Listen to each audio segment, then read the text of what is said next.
Hey everyone, this is a piece from the workerscontrol.net. Um, this piece is titled Council Communism and the Critique of Bolshevism by Cajo Brendel. Little tagline at the top that says, the dictatorship of a party doesn't fit with social relations based on the abolition of wage labor and the end of exploitation of the workers. And it starts with a quote. Suppose the central leadership is able to distribute all of what has been produced in a righteous way. Even then the fact remains that the producers don't have at their disposal the machinery of production. The machinery is not theirs. It is one used to dispose of them.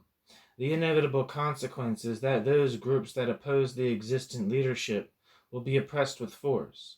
The central economic power is in the hands of those who, at the same time, exercise the political power. Any opposition thinking in a different way about political and economic problems will be oppressed with any possible means. This means that instead of an association of free and equal producers, as defined by Marx, there is a house of correction as no one has seen before. End quote. This quotation, freely translated from a 70-year-old text, explains the relations of production as they developed in Russia after October 1917, having nothing to do with what Marx and Engels understood as communism. At the time, the just quoted pamphlet was published. The terror of the 30s lay ahead. It was only prophecy. There was not any political event which had caused this criticism of Soviet society. This criticism arose from an economic analysis. On this base, the rising Stalinism was understood as the political expression of an economic system that belonged to a state capitalist exploitation, and this counted not only for Stalinism. The just mentioned text was the work of a group whose authors belonged to a current that arose in the years after the First World War, and one permanent meaning. This current was characterized by a sharp criticism of social democracy as well as Bolshevism. It was a current that carefully analyzed the daily experiences of the working class, and so it came to new ideas about the class struggle. The current saw social democracy and Bolshevism as the, quote, old labor movement, end quote. The contradiction of this was, quote, a new movement of the workers, end quote. Among the earliest representatives of this current were German and Dutch Marxists who had always stood on the left wing of social democracy. In the course of their years of long permanent struggle against reformism,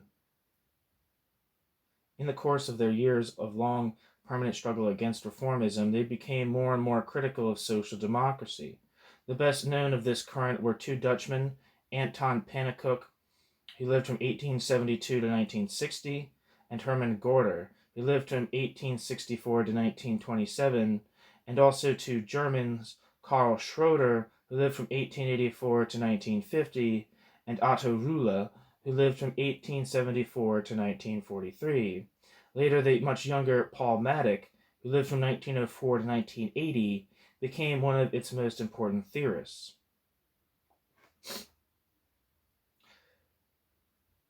Pannekoek's ideas drew attention shortly after the turn of the century for some Marxist reflections on philosophy. From 1906 up to the outbreak of the First World War, Pannekoek worked in Germany. First for a year as a teacher in the SPD party school, then after Pannekoek was threatened with expulsion from Germany, he worked in Bremen and wrote articles for different left papers. While in Bremen, Pannekoek witnessed a very important wildcat strike by the dockers there. This experience influenced his ideas about the class struggle and his interpretation of Marxism as well. As a consequence, Pannekoek rejected Bolshevik theories about organization, strategy, and policy at a very early date. Otto Ruhle never identified himself with a current in the German labor movement. However, Ruhle never neglected the general interest of the working class. Like Pannekoek, Ruhle rejected Bolshevism in the 1920s and was one of the first to argue that the proletarian revolution was something completely different from a bourgeois revolution, and as a consequence required completely different forms of organization. For this reason, he rejected the fallacy that the proletarian revolution should be the case of a party. Quote, revolution, end quote, Ruhle said, quote, is not a party affair. Politically and economically, revolution is the affair of the whole working class, end quote. These ideas, which have become far more detailed, were characteristic of the current which became known as Council Communism. Council Communism, from the beginning of the 20s, was based on the experience of the Russian and German revolutions and defended the councilist democracy and rejected the power of the party. It sought to distinguish itself from Bolshevism and the Bolsheviks, and those who claimed the name communist. Nevertheless, at its origin, it was very far from the opinions it later developed. Section 2. In the beginning, Council Communism was hardly different from Leninism. Ruhle, however, did not regard the parties of the Third International as communist parties. A few years later, the Council Communists were to distinguish themselves much more clearly from Bolshevism.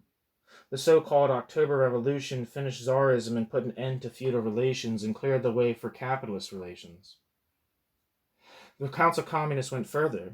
They pointed to the fact that an economy such as the Russian economy, based on wage labor, that is to say, an economy where the labor force is a commodity, wants nothing more than the production of surplus value and the exploitation of workers. It doesn't matter whether the surplus value goes to private capitalists or to the state as the proprietor of the means of production. The Council Communists remembered that Marx had taught that nationalization of the means of production has nothing to do with socialism. The Council Communists pointed to the fact that in Russia, production obeyed the same laws that exist in classical private capitalism. Exploitation can only come to an end, so said Marx, when wage labor no longer exists. The Council Communists explained, referring to Moscow, that communism was not. Sorry, it's a weird sentence. No, I'm assuming that means was not the case. I don't know.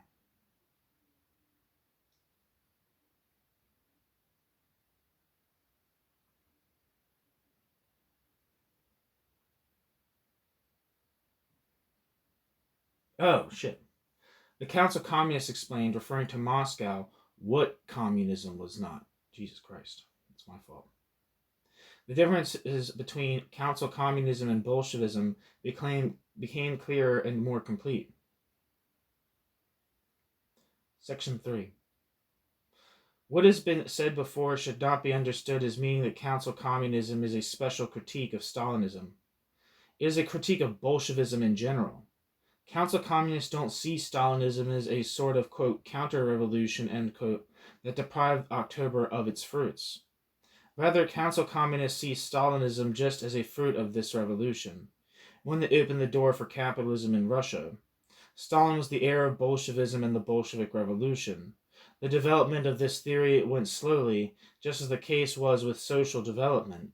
In their course, the Council Communists changed their opinion in their own practice.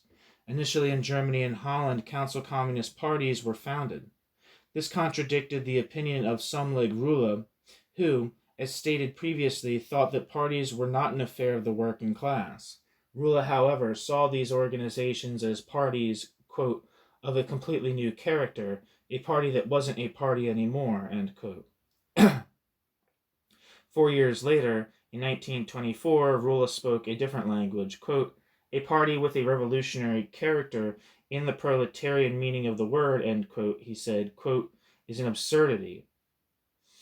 Its revolutionary character can only be in a bourgeois meaning, and only when the question is the changing of feudalism into capitalism, end quote.